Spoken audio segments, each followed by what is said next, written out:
नमस्कार, खबर राजस्थान में आप सभी का स्वागत है। मैं हूं आपके साथ चंद्रश्री राजपूत। बुलेटिन की शुरुआत करेंगे एक बड़ी खबर के साथ। एआईसीसी मुख्यालय पर आज शाम 5 बजे होगी बैठक। केंद्रीय चुनाव समिति में आज लगेगी अगली सूची पर मुहर। कल कांग्रेस स्क्रीनिंग कमेटी की बैठक में करीब 6.5 घंटे चला मंथन। बैठक में 67 सीटों पर बनी सहमति। रिव्यू के लिए रखी 11 सीटों पर भी किया गया मंथन। विवादित सीटों को फिलहाल रखा गया लंबित। 27 सीटों पर अभी और होना है मंथन और कल दोपहर यासी इसी बैठक के बाद फिर होगा मंथन। तो एक बार फिर हो सकती है स्क्रीनिंग कमेटी की बैठक। क्या दीवान माधव सिंह की होगी फिर से राजनीति में एंट्री?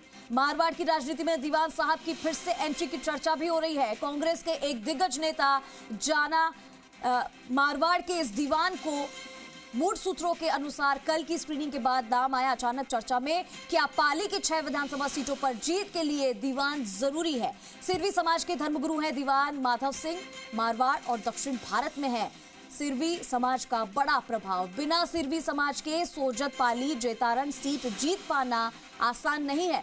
मुख्यमंत्री अशोक गहलोत और सचिन पायलट से भी है दीवान साहब के बेहतर रिश्ते। ऐसे में अब कांग्रेस के दिग्गज नेता ने क्या लंबे समय बाद दीवान फिर से आएंगे राजनीति में?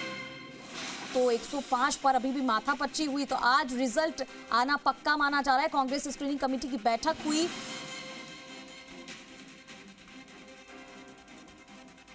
और ज्यादा जानकारी के लिए मेरे सहयोगी निजाम दिल्ली से लाइव जुड़ चुके हैं हमारे साथ। निजाम, मैं आपके पास आना चाहूंगी। देखिए, कल कांग्रेस की स्क्रीनिंग कमेटी की बैठक में करीब 6.5 घंटे मंथन चला था। ये भी एक लंबा समय है और इस बैठक में 67 सीटों पर सहमति भी बन गई और रिव्यू के लिए जो 11 सीटों पर मंथन किया गया। लेकिन अभी भी ये जानकारी सामने आ रही है कि एक बार फिर से ये मीटिंग हो सकती है। निजाम,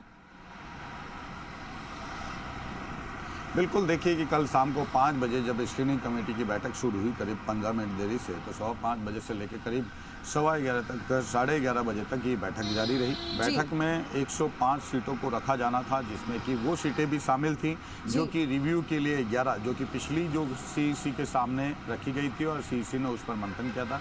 लेकिन उनके बाद जो हालात बदले उसकी वजह से उन 11 सीटों को फिर से पेंडिंग रखा गया और रिव्यू के लिए स्क्रीनिंग कमेटी में भेजा गया। सबसे पहले उनकी बात चर्चा की जाए तो रिव्यू के लिए भेजी गई सीटों में भी अभी भी पेच फंसा हुआ है।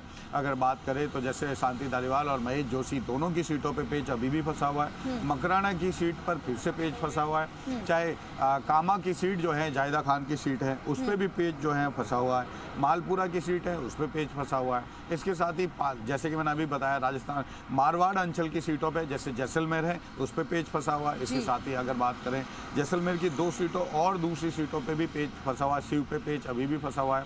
क्या वहाँ पर किस तरीके से जो है कांग्रेस आगे जो अमीन खान है उसको वापस करे या फिर समा बानो को टिकट दिया जाए।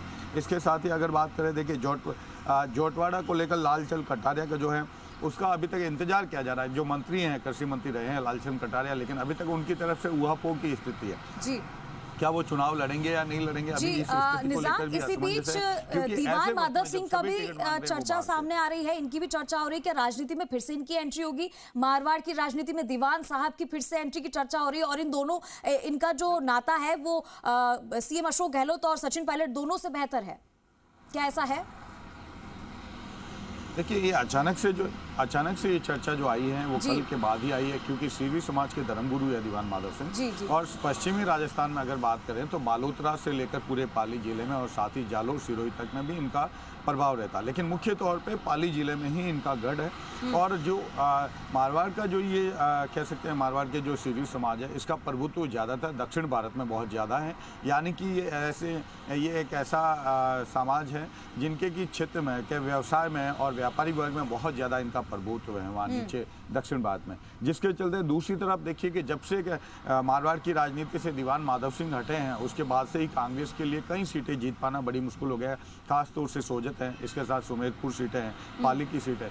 तो पाली की सीट तो वैसे भी लगातार 30-35 साल से नहीं जीती। तो कांग्रेस एक मौका देखना चाहती है कि क्या दीवान माधव सिंह को फिर से लाया जाए। इसलिए एक बड़े दिग्गज नेता ने उनको फ़ोन भी किया, बातचीत की है। लेकिन अभी तक कांग्रेस की तरफ से कह सकते हैं ऑफिशियली तौर पे एक तरह से संपर्क नहीं है, लेकिन उनसे संपर्क लगातार कर रहे हैं ताकि उनको जमीनी स्तर पर। लेकिन दूसरी तरफ जो उनके समर्थक हैं, जो उनके करीबी लोग हैं, वो मानते हैं कि स्वास्थ्य के चलते फिलहाल वो हो सकता है कि दीवान माधव सिंह जिसके लिए माने या नहीं माने, वो अभी उस पर कह सकते हैं कि साफ तौर पे नहीं कहा जा सका। दूसरी तरफ अब देखिए कि जयपुर की जो कई सीटें ऐसी हैं जिनको लेकर फिर से पेच फंसा है। अगर बात करें जौटवाड़ा की, हवा महल महेश जोशी को इस बार इस बैठक में भी जो है क्लियर नहीं हो पाया है सीटें। इसके साथ ही अगर बात की जाए, देखिए कि खिलाड़ी लाल बैरवा की सीट पर इसको इस बार भी जो लेकर है क्लियर नहीं हो पा रहा था, लेकिन चूंकि वो क्या सचिन पायलट खेमेट के सबसे कह सकते बहुत उनके बहुत ज़्यादा फ़ैन हैं और गहलोत के कट्टर आलोचक भी माने जाते हैं, तो अभी भी उनकी सीट पर भी जो है कह सकते हैं पेच फंसा हुआ। बिल्कुल निजाम, काफी सारी सीटें ऐसी हैं, देखिए यहाँ पर 27 सीटों पर अभी भी मंथन होना बाकी है।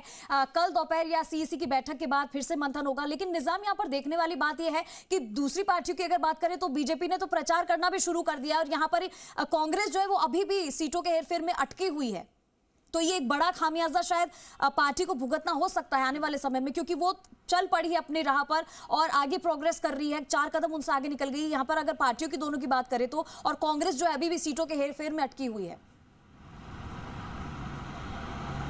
बेशक सही कहा, लेकिन जिस तरीके से कांग्रेस की रणनीति है, देखिए कि कांग्रेस के सामने स्थिति आसान नहीं है।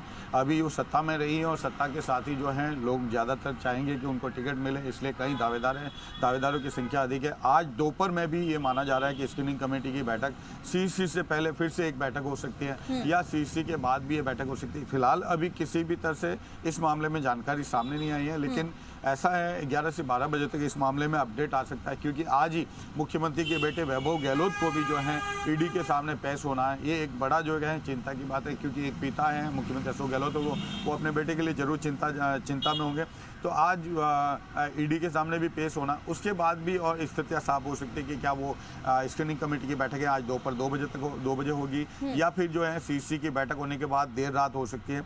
लेकिन फिलहाल ये है कि 67 सीटों पे जो है सहमति बन गई है। 67 सीटों को सीईसी के सामने रखा जाएगा और कुछ सीटें ऐसी हैं जिनको लेकर अनुमति लेनी जरूरी है सीईसी की। पिछली बार भी पेच फंसा, जैसे शांति धारीवाल, उनके बेटे का, महेश जोशी का, इसके साथ ही अगर धर्मेंद्र राठौड़ का, इसके साथ ही अगर बात करें तो बालेंदुर सिंह जो कि दीपेंद्र सिंह के बेटे हैं। तो यहाँ पर कुछ सीटों पर मंथन अभी फिर से होना बाकी है।